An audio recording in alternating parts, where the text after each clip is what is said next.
Hello, everyone. Welcome to the first episode of the Concrete City Sports Podcast. I'm Anthony. I'm Henry. And I'm Jacob. So, we like to talk about sports, New York sports specifically.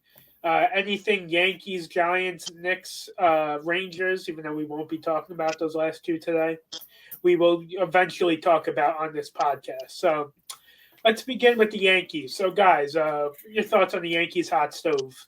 Yankees hot stove. Well, let's start with all the rumors. It's clear they're linked to Tucker Bellinger to cover left field. It's clear they're linked to a starting pitcher, specifically Amai. Some bullpen help. Definitely not going to be in on a big bullpen arm like Edwin Diaz or Kyle Finnegan or and Pete Fairbanks. None of them. Probably going to be a middle end reliever. Different writers are linking them to different people. It's going to be whoever, if they want, it's clear they want Bellinger. It's very clear. It's just a matter if Hal and Cash want to go to the amount of years he wants and stuff. Because really, if you think about it, Belly wants a lot, almost probably 280.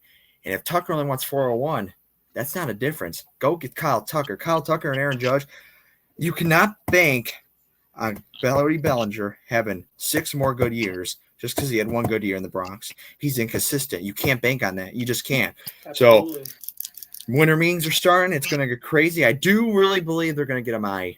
It's clear Heyman's linked them to him. Jeff Pass has linked them to him. Kenny has and Robert Murray. So there's no way they don't get him. Yeah, I think they're definitely going to get they're definitely going to get him because really the only teams we've seen linked to him the most are the Giants and the Yankees. And Philly's a little bit too, but. Yeah, but it's been known that the Giants are not going to go all out for him. They're not ready to offer him north of $100 million, and that's probably what's going to take to land him. So now, he's kind of in the Yankees' grasp right now. Like, he's in their fingertips. Exactly, and that goes back to the thing. Another thing with the hot stove that's going to be answered. Are they going to go over the $300 million payroll? Michael K doesn't think so. Heyman thinks so. Passan said it's iffy, so I don't see how they won't. I mean, if you're going to spend, you're at 280 right now. You're the New York Yankees. Come on. We're really debating over a $300 million payroll. You're the New York Yankees. Come on. You got to buy the best to be the best. Yeah, I think definitely, yeah. I think what Hal's saying, he speaks a lot. We hear a lot about this every year, and they end up spending. Yep, and that's the thing. Everyone's overreacting about what Jack Curry said the other night at Hot Stove.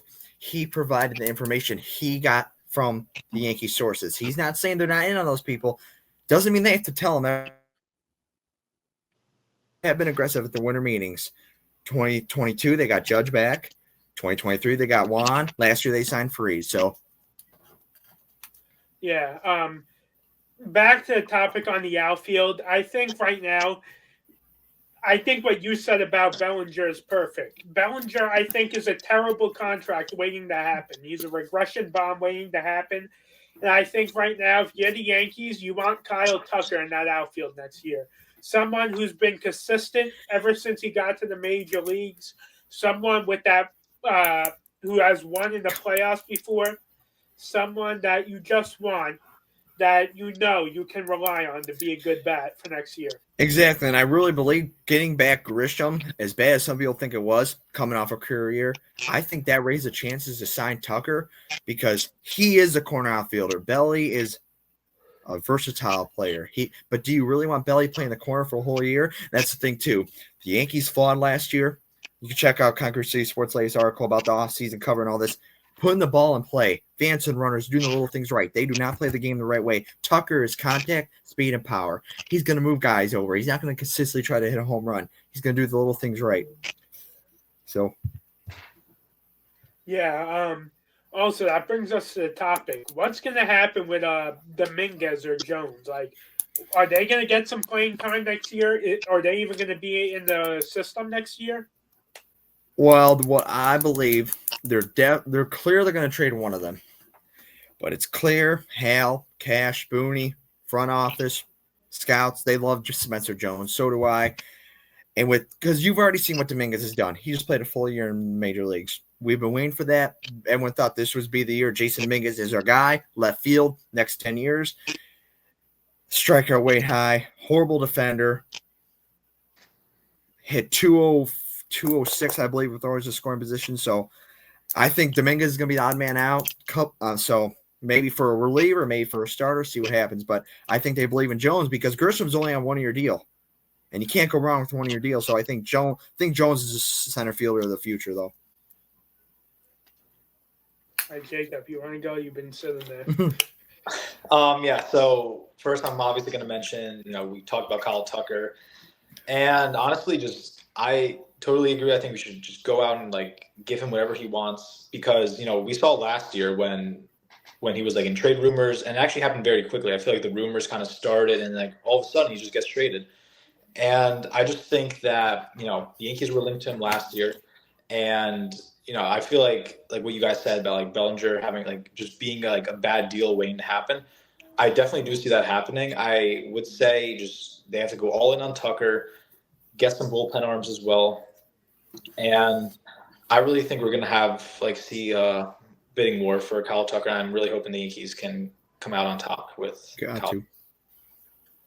Yeah, I think an important part of getting Kyle Tucker is right now the Blue Jays are scouting heavy on him. So I think taking him out of a division rival's hands would be a key important fact. Not only having him on the roster, but taking him away from a division rival. And also back to the topic of potential trades for Dominguez or Jones. What would a trade look like for us? What would we get in return for one of those two, if not both? For teams wise, I think some teams that would be interested in a young hitting outfielder. Cleveland, Milwaukee, the Mets. Who else? Maybe a team like Atlanta. And what a package would look like. They're desperate to get rid of outfielders. Cashman's going to be. So you'd probably take a solid middle end reliever, back end starter, or maybe electric reliever. Who knows? But I definitely be a pitching side. I don't believe you'd trade it for a hitter.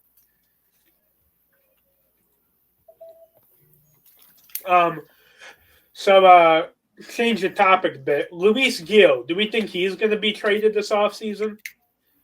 Right now, it's looking like he could be a possible odd man out in this rotation once Cole and Rodon are healthy, because Rodon's going to miss a couple of weeks. So I don't know what that happens there. Yeah, neither do I. Well, like Jacob was saying about the bullpen and stuff, so many young arms coming up, and I think they're going to at least give two of them a shot in the bullpen. Because you look at the back right now, Bednar, Duvall, Cruz, and Hill. That's nasty. Give maybe Henry Lane a try, ELC, those guys. And Heel, I don't know. I want him to be a Yankee, but I just don't see where he fits in the future. With all these young arms coming up, maybe look to move him in the bullpen because he has the stuff. I mean, what was his biggest flaw? Command. But he doesn't do command till lose command to the fourth inning. So you get those 3 innings, that's reliever. He throws 97. He's nasty. He establishes a good inside part of the zone. Great slider away to righties. So I think he'll still be here to start the season, but the trade deadline, I think he gets moved. Yeah, well, that's unless he plays at a dominance level, because you have Clark Schmidt coming back too. What happens with him? I don't think he's going to be back until 2027. Oh, I thought it was August. No, you're right. That's right. Yeah. So right now with a healthy rotation of Cole, Fried, Rodon, Schwindler, and what's his name from Japan. Assuming we sign him. Yeah, assuming we sign him, there's really no room for, unless he a bullpen guy we use as a 6th starter when needed, which I don't know where his future lies within this organization. Well, Cole and Rodon are going to miss the first month, so the rotations. Well, Warren will probably be in the rotation to start the year. Yeah, we'll definitely see some of him. The Yankees, even though he hasn't been what they hoped, the Yankees still obviously have some faith in him and would like to see him out there, see what he can do.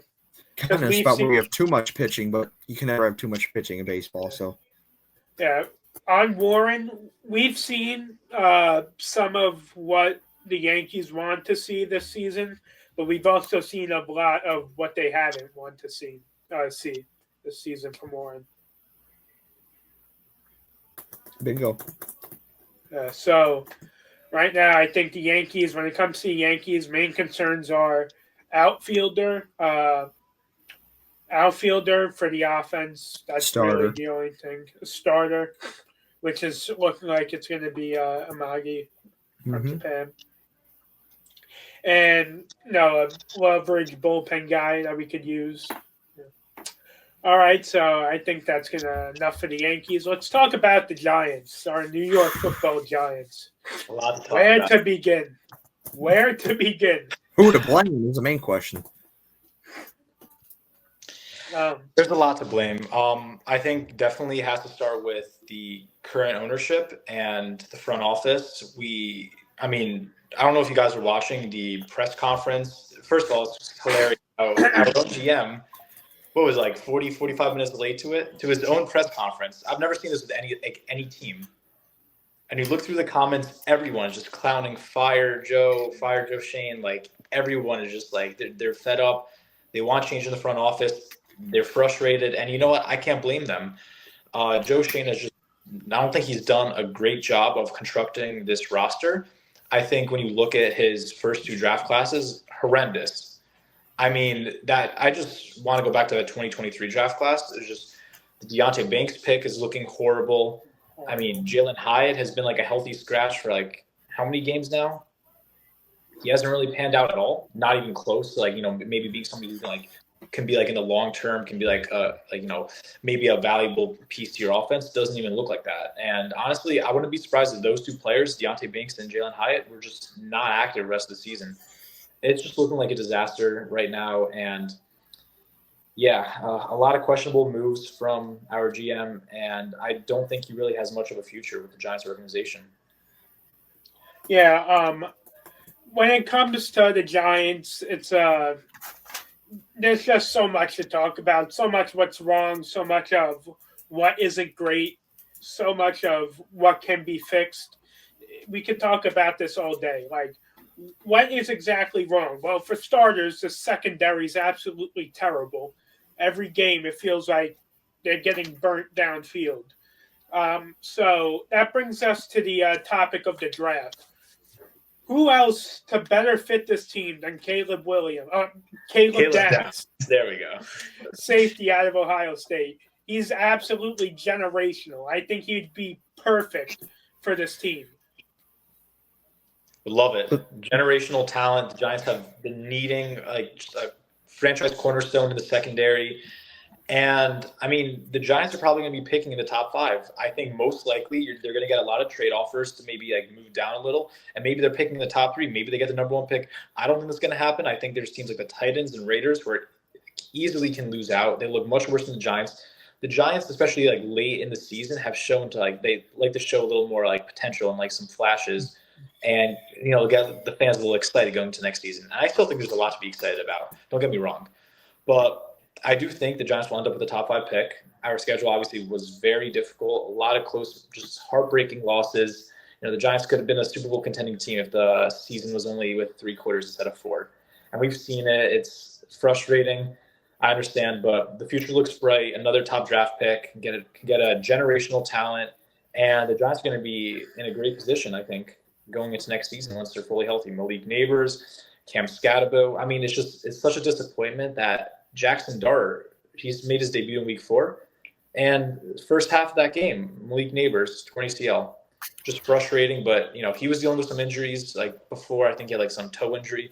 So he's going to be fully healthy, no issues to get back on the field.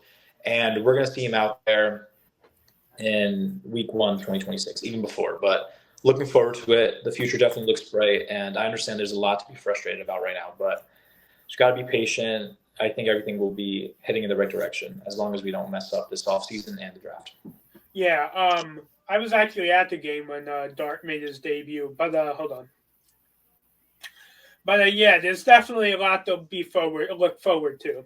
For the first time in what feels like forever, we actually have a quarterback that's going to win us games. But that kind of brings me to a concern about where we're going to stand in the draft because we're facing some pretty weak teams up ahead. A couple of weeks, we faced the Vikings. We faced the worst quarterback in the National Football League.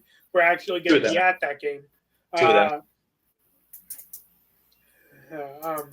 Yeah, JJ McCarthy, absolutely terrible. We're going to face him December 21st. Against the Raiders. Raiders as well, Geno Smith. I could see us winning 3 or 4 more games, which all right, I kind of I don't like rooting for them to lose, but it's kind of what's best right now. If we want to get Caleb Downs, get that bolt in our secondary, that's going to really help out. I think that's what needs to be done. And you can talk. Oh, well, it's basically sum up what Jacob said. Best way to put it is so close yet so far. At the same time, so close yet so far. Yeah. So for the Giants right now, let's talk about off topic for a bit. Wan'Dale Robinson. I think we need to bring him back. He needs to be behind Neighbors next year. If we want Dart to win, we got to help him with his weapons. Neighbors, Wan'Dale. Wan'Dale's probably going to have 1,000 yards this year. Second receiver to do it for the Giants since OBJ. And I think that's really what's should be a main focus for the Giants as well. And that's why I think another focus should be lack of veteran presence. With Neighbors, you got a cornerstone receiver. And then, like you said, bring Wan'Dale back. I've been saying this since the 2023 offseason. Sign an elite veteran receiver. Bring that. Not only does it help Neighbors, it helps Dart. So I think the biggest flaw for the New York Giants was the lack of veteran presence. Because you look at the D-line, Dexter Lawrence, Pro Bowler, Brian Burns, Pro Bowler, Jihad Ward's gone, Tibbs, Abdul Carter. I mean, look at that. And it goes back to the secondary. So the future's now. The future's here. Week 1, you're going to have Scat, Neighbors, and Dart all ready to go. Add that veteran presence. You can never have too much talent. So I agree. Also, let's change the topic to defensive line for a bit. I see a lot of people, they're coming at Dexter Lawrence for not having – I don't think he has a sack this year, and they're coming at him for that. But what people really don't understand is that, without Dexter Lawrence, Brian Burns does not have 13 sacks right now. He has, I believe, top 10 in pressures in the league. He gets double-teamed every play. Without that presence there, Brian Burns does not have 13 sacks right now. I think that's something that gets very overlooked. I mean, Dexter's getting old, too. He's not that old, 28. I mean, he still has a lot older for a lineman, yeah. I should say. But I think we're still going to be seeing a lot more from him. And but I think there's more to blame than that. Yeah, there's definitely a lot more. Yeah, all right. So we're done with that. Let's talk about some head coach candidate talk. So it's obvious they're not keeping Kaffa obviously his last name, after this year. So let's talk about some options we could have at head coach for the Giants. I personally think the 2 options the Giants should be looking at the most is Clint Kubiak and Chris Shula. Kubiak, offensive coordinator for the Seahawks. That offense is absolutely thriving right now. And Rams defensive coordinator, Shula, is Rams defense, obviously good. It's more of whether would you want an offensive-minded head coach or a defensive-minded head coach? Yeah, I mean, I definitely think those are the 2 top candidates. We definitely saw a lot of rumors with someone like Lane Kiffin. Was he going to reunite with Jackson Dart, his quarterback at Ole Miss? He's off to LSU. And I really think it comes down to those 2 options in Clint Kubiak and Chris Shula. Personally, I think I would lean with, and I still haven't really looked into a lot of these, a lot of their profiles and more information about them. I think I'd probably lean right now with Chris Shula. I mean, what he's doing there, with that Rams defense, not even an expensive defense, by the way. You look at their how much most of their players are making. It's really, they don't have Aaron Donald anymore. Their defense compared to a lot of the other defenses in the league, really not making as much money. They're not this high paid defense, and they're still dominating. I know it was a difficult week against Carolina. They lost that game. It was a very close one. It was a nail biter. But you can't just look at one game and completely give up on wanting someone as your coach. for the most part, the Rams, they look like a contender. They look legit. We'll see how they do in the upcoming week. I'm not sure if they're on bye, but there's definitely a lot that, the Rams definitely are no joke. I think they're a serious team. Matt Stafford looks like an MVP candidate. But, going back to the defense really just looks amazing. And I don't think you can use like 1 week to really just use that and be like, oh, nope, they're not good. Yeah, back to the Rams. I think they're the best team in football, truthfully. I mean, you look at their offense, you got Devontae and Puka. They don't get enough respect. I think they're the best wide receiver duo in football. They put up a lot of points. Their O-line's a masterclass. Their D-line, everything they do is good. For the two head coaches for the Giants, speaking of the Giants now, I got Shula, and I got a guy like Mike McCarthy. I've been seeing Talking Giants and Giants Wire were posting about this. Why? I think it's best for the Giants to get a proven coach and not hire a DC or OC. Shula, I think, would be great, but I think they need experience because you can't bank on that. You can. Joe Brady, I think, would be a really good candidate too. Take the Bills OC again. And really, truthfully, I don't think this was on Dable at all. You look at Joe Shane compared to Dable. Dable wanted Dart. He wanted Neighbors and Wandale.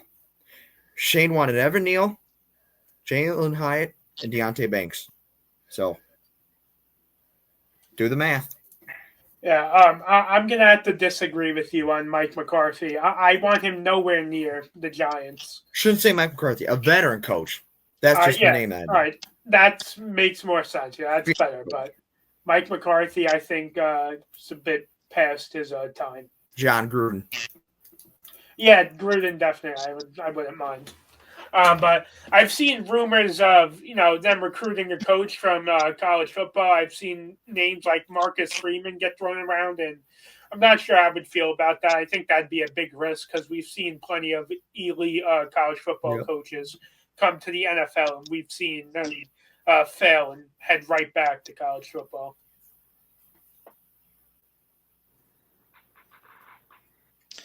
Yeah, honestly, I don't really think someone like, we've seen a lot of rumors regarding a lot of the college coaches. It's also kind of interesting, like, where would Brian Dable end up? Would he go back to, like, maybe coaching at a college? I know Penn State was rumored. They hired somebody today, the Iowa State head coach, so they're out of the discussion. But where is Dable going to coach is kind of interesting to me. Like, I don't know if he's going to maybe, like, find a job in the NFL. I definitely think he'll find a job somewhere. But going back to like Marcus Freeman, he's having a lot of success in Notre Dame, and I don't know if the Giants would want someone at the college level compared to some of the offensive coordinator or some of the coordinators in general, like the guys we mentioned, Kubiak, Kershula, and Mike McCarthy, like coaches who have the experience, who have coached multiple teams, multiple different roles in like a team. I think they would maybe look there first before looking at potential college options. And who's to say that Freeman's going to leave? He's doing a great job at Notre Dame. They're a potential playoff team. They're on the bridge. Nobody really knows what's going to happen, but personally, I don't think it's realistic. Yeah. So back on the topic of Brian Dable, if we are probably going to need a new offensive coordinator this year, I would not mind if I would actually like it very much if we brought him back as an offensive coordinator. I think he elevates QBs. I think he'd be great for Dart, and I really wouldn't mind it. I think he was a good head coach. I mean, the Giants are awful. They got 2 wins, but they're not that bad. They have every Super Bowl contending team or playoff contending team. They have been in it to the end. They just can't close it out. The Bears, up by 10, lost. The Packers, the Lions, the Cowboys. I mean, they've been in every single game with Winston, with Russ, and with Stark. So, well, it didn't last long with Russ. We saw the game. And that, I don't know why. That was a wasted contract. Yeah. I mean, we saw what Russ was capable of doing last year. I was honestly, at first, I will say I was a big fan of the signing. I think he was definitely going to be better than any of the Giants quarterbacks since Eli, and that was already 6 years ago. He was at least a solid starting. I mean, I wouldn't say he's like he obviously wasn't a top tier guy anymore. He was way past his prime. But we saw what he did last year with Pittsburgh, and the Giants obviously played them last year. He had a good game, decent season, led them to the playoffs. I know he didn't start he started most of the season. I know he didn't start all of the season, but Russ still looked like maybe he had a little left in him, and we just didn't see that this year. Besides week 2 against Dallas, he went off. But I think more of that signing was to have that veteran behind Dart. I think that's what that was mainly for. And I believe he's good at that. I think him mentoring Dart is really good. Because when Russ was Russ, he was good. All right. Well, that's going to wrap up today's episode, our first episode. So I hope you enjoyed, and we'll see you next week. All right.